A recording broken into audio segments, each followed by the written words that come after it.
bell tone today. Yep, she'll nag you to death. There is such a thing as your partner nagging you to the grave. That's according to a new study that's out of Europe. Here are the details. Researchers from the University of Copenhagen found that stress caused from arguments with your family and friends actually lowers your immune system. It also triggers high blood pressure, which doctors say could eventually lead to heart disease. Researchers found men are twice as likely to die an early death than women because they say men tend not to tell their friends and family about their problems. Instead, they keep everything inside, leading to more stress and more sickness.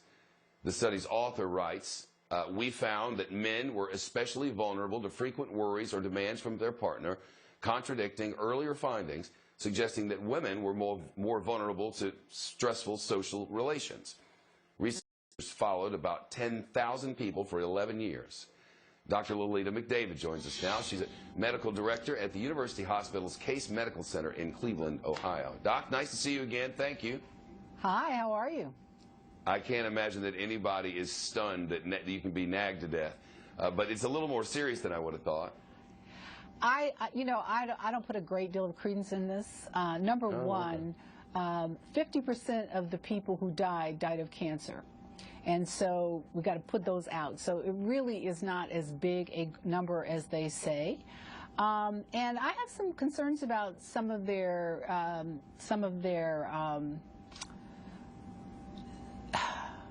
don't know, their science. Let me just say it like that. There's science. Okay, all right.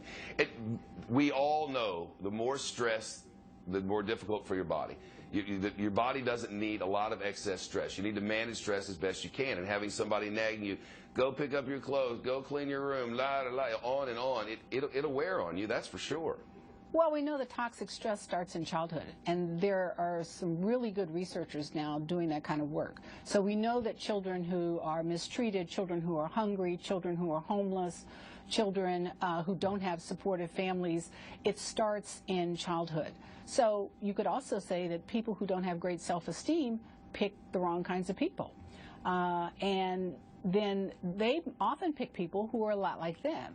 I tell my little young female friends who want to talk to me about the men in their lives that you may be attracted to somebody who's not good for you, but you usually don't stay with somebody who's not good for you. If you stay with somebody who's not good for you, then you have a problem. Wow, so this is as much about picking the right partner as it is anything else. It's about picking the right partner, and now I do agree with study that women tend to discuss what's on their mind more than men do. I agree with that. But the study also says that, your friends don't, only 1% of the people said that their friends cause them to be stressed. Well, that's because you get rid of friends that cause you to be stressed. I mean, you don't keep those kind of people in your life unless you have a need to be mistreated. Now, if you have low self-esteem, then you're more likely to do other things that are not good for you, like drink, like drug, like not get enough sleep, like overeat, like not exercise, all of those things that also lead to early deaths. So I'm not sure that what they're calling conclusions are really more than associations. All right, that makes sense. Dr. McDavid, happy Mother's Day. Hope you have a great weekend. Thank you. I'm going to play golf and beat my husband. That sounds perfect, metaphorically speaking. Nice to see you. Now there's the great news out of McDonald's. Dr. McDavid loves this.